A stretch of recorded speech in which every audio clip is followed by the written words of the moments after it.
Coach, could you talk about Auburn with 5 straight home games? Is that a good thing or a bad thing? I hope it's a good thing.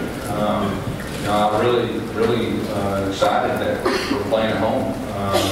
I know our players and our coaches and our fans are excited. We got a real schedule starting out. I would probably put our schedule up against anybody in college football, especially early. The fact that we are playing at home will do nothing but help us.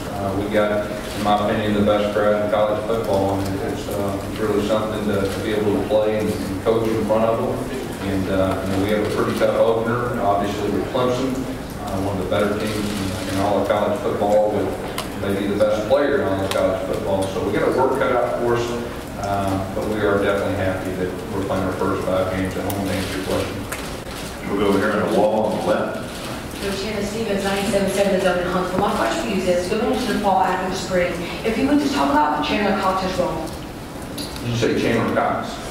Yeah, Chandler Cox is one of our leaders. I mean, he brings great energy. He played significantly as a true freshman last year.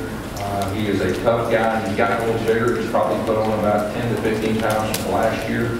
If you think back to the Jay Froshes and those guys that we've been really good on offense, we've had that guy, and he really reminds me a lot of that. He's really worked on his hands down the field. He's a very physical player. He's been very durable too. Okay, we'll go back over here to the right on the aisle. Stuart Randell from Fox Sports.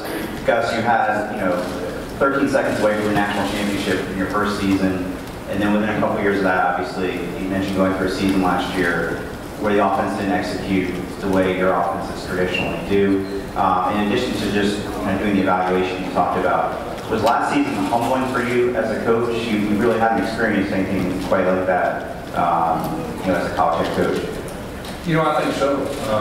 We had high expectations, and we do every year. And we weren't able to reach our goals. And that was very frustrating. It was humbling to go through an experience like that. And I think you've got to evaluate everything like we talked about. You've got to figure out a way to improve. I will tell you, I'm extremely motivated this year, as well our staff and our team is.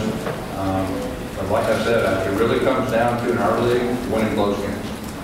And the difference in last year and the years before, we're one of the best in the country at winning close games, and last year we didn't get it done. And that's really from a coach's standpoint. Close games, I really believe from a coach's standpoint. Our kids play their guts out, and really I expect us to play much better in those close games this year. Okay, we'll go back over here on our left. Mike Martin, player manager. Dak Prescott led Mississippi State in so many offensive categories the last couple of years. In your experience, how does an offense move on and rebuild after losing such a valuable piece that did so much? He was one of the better offensive players in our conference, in my opinion, the last couple of years, and what he meant to his team. He got better and better each